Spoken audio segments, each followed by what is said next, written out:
Bonjour à tous, vous êtes avec Andromeda. Je vous retrouve pour parler assez rapidement des énergies de la prochaine nouvelle lune qui va se produire dans la nuit du 28 au 29 juin dans le signe de Cancer.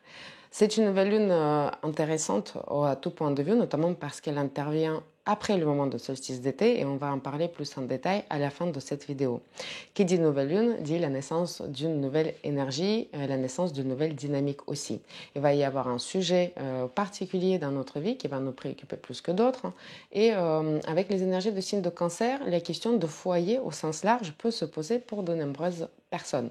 Au sens large parce qu'on peut se préoccuper tout simplement de l'achat-vente de notre résidence. On peut vouloir faire de certains travaux d'embellissement, d'élargissement, de sécurité dans notre maison. On peut déménager, on peut vouloir tout simplement refaire la déco dans notre maison parce qu'on a besoin de nous reconnecter avec l'endroit où on vit, on a besoin de le rendre un peu plus cocooning, on a envie de s'occuper de la maison, de son foyer. Mais au sens large aussi parce que pour de nombreuses personnes, c'est la question d'ancrage davantage qui va se poser. Aujourd'hui, de nos jours, il y a beaucoup de personnes qui vivent entre deux maisons, qui vivent entre deux familles, qui vivent entre deux pays, qui vivent sur un lieu, on va dire, temporaire. Et justement, peut-être durant ce mois, ces personnes-là peuvent se poser la question, mais elle est où ma maison? Et peuvent ressentir davantage qu'à d'autres périodes le besoin de se reconnecter à un endroit particulier, y compris à un endroit géographique particulier. On peut de ce fait vouloir peut-être revenir sur un lieu de notre enfance, le lieu qui nous est cher, le lieu où on se sent enraciné. Les personnes qui ne se sentent pas du tout enracinées ou qui se trouvent, on va dire, à l'étranger peuvent ressentir une certaine nostalgie et un certain besoin de revenir chez eux.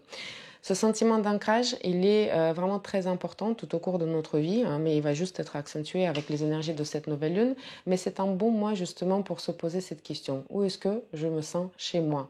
Où est ma maison?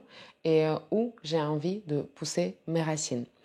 De l'autre côté, l'autre aspect de cette énergie de signe de Cancer, c'est bien évidemment la famille. Et on peut vouloir passer plus de temps avec notre famille, notamment pendant les périodes de vacances. On peut vouloir retrouver nos parents, nos grands-parents.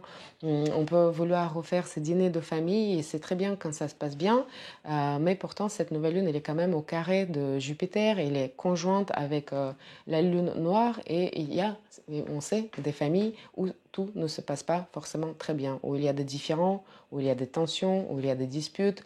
Il peut y avoir notamment des disputes autour de partage d'héritage, de la succession, tout un tas de raisons pour justement avoir des tensions en famille. Et ce mois, il nous invite justement à dépasser certains différends, à dépasser tous ces malentendus, peut-être se parler aussi davantage de façon assez intuitive, de compter avec la sensibilité des membres de notre famille pour comprendre aussi qu'on ne choisit pas les membres de notre famille et essayer de nous ajuster au mieux pour garder cet esprit de famille. Si on a besoin d'être ancré sur un lieu géographique, on a autant, voire plus besoin d'appartenir aussi à, on va dire, une certaine famille. Et on a besoin que dans notre famille, les choses se passent bien. Mais si ça se passe mal, justement, on peut se poser la question, pourquoi est-ce que ça se passe ainsi? Est-ce que c'est la famille que j'avais envie de construire? Est-ce que j'ai vraiment le sentiment d'appartenir à cette famille? Est-ce que je me sens rejetée? Il y a vraiment des questions de rejet aussi de famille qui peuvent se poser, s'actualiser.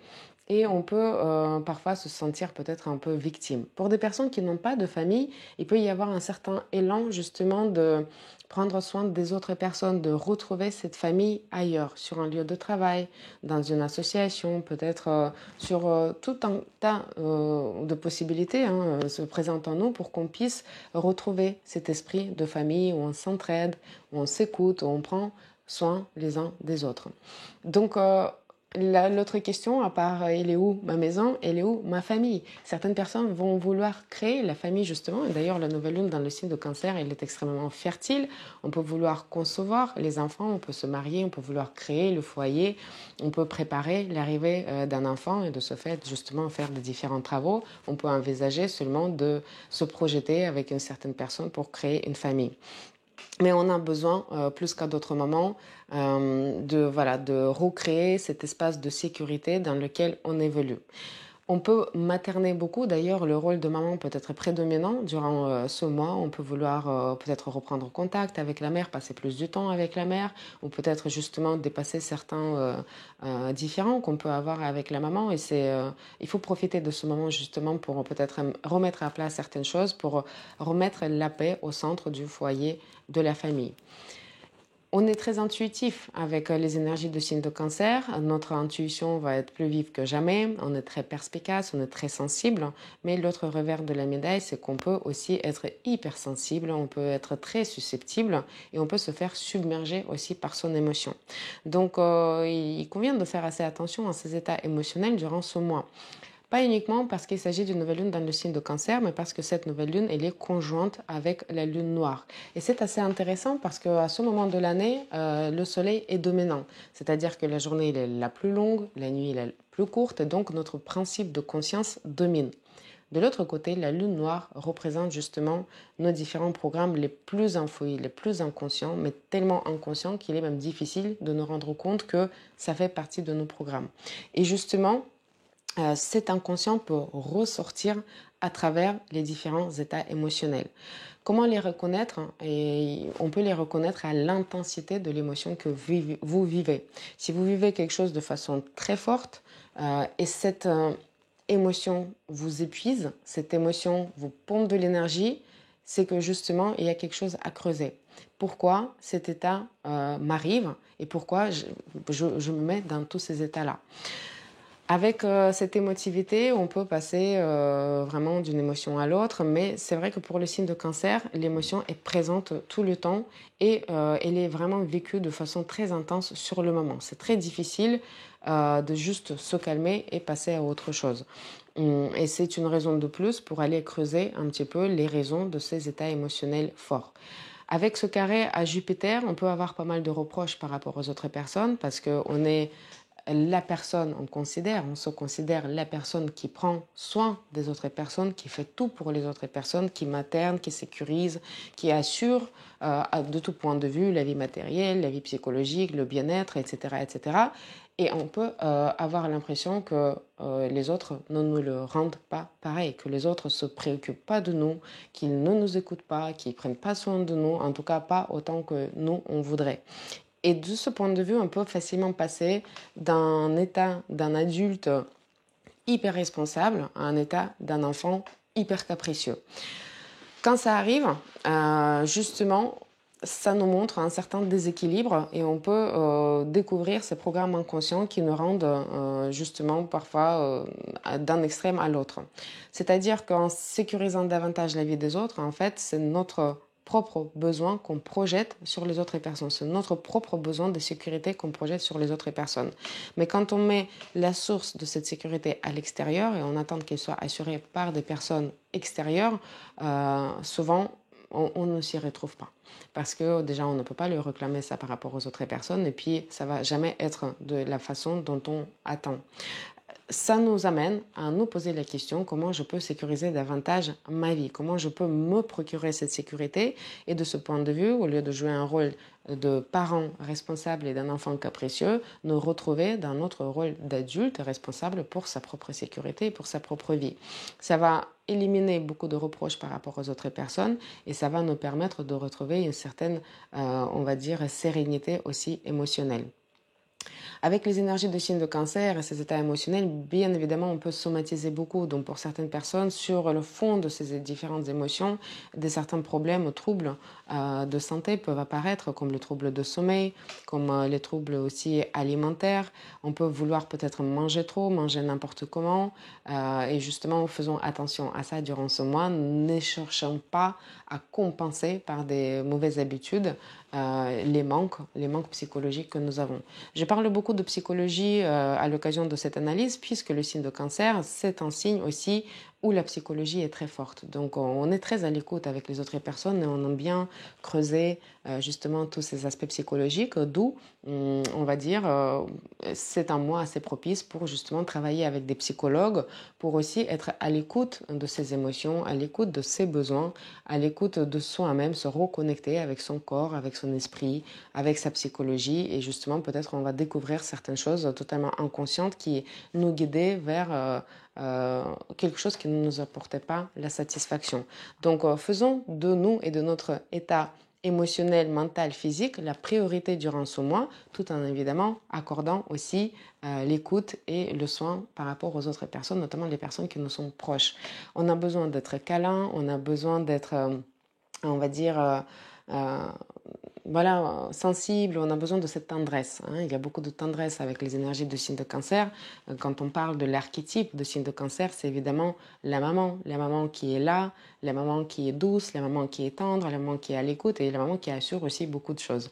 Mais nous ne nous mettons pas non plus la pression de pouvoir tout faire à la fois et en s'oubliant. Pourquoi est-ce que c'est intéressant que cette nouvelle lune, elle arrive après le moment de solstice d'été? Le moment de solstice d'été, c'est-à-dire l'ingression du soleil dans le signe de cancer, va ouvrir le deuxième trimestre de l'année astrologique. Et ça veut dire qu'on a fait déjà la grande poussée de nos différents projets, de nouvelles initiatives à partir de l'équinoxe de printemps. Et là, on arrive à des premiers résultats. Il y a quelque chose qui a pu déjà changer pour beaucoup de personnes, notamment là, il y a les signes de taureau, les signes de scorpion, de lion, de verseau, surtout les deuxièmes décans qui peuvent vivre un renouveau assez important. Et là, on arrive à de certains résultats et on peut prendre peur par rapport à la suite. Le signe de cancer est assez craintif et c'est un signe aussi qui peut parfois reculer devant justement quelque chose qui peut faire peur, qui peut se renfermer dans sa coquille et de ce fait, on peut parfois être hésitante. Est-ce que la direction que je choisis est la bonne? Est-ce que j'avance ou je recule? Parce qu'on peut avoir envie et tendance à revenir sur des choses qui nous paraissaient plus sécurisants parce que là on recherche la sécurité et le nouvel avenir qui n'est pas encore tout à fait construit ne nous permet pas d'évaluer ce niveau de sécurité à venir. Mais si on regardait le thème astral dans son ensemble, tout nous amène à plutôt aller avancer plutôt que d'aller reculer. C'est une période où on va dire, pérenniser les choses qu'on a lancées. C'est une période qui va nous demander un travail continu, un travail assidu pour, à un moment donné, avoir des résultats.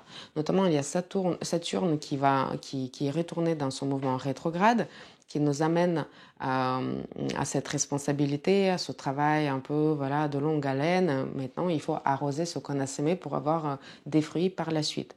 De l'autre côté, il y a Mars qui est au carré à Pluton.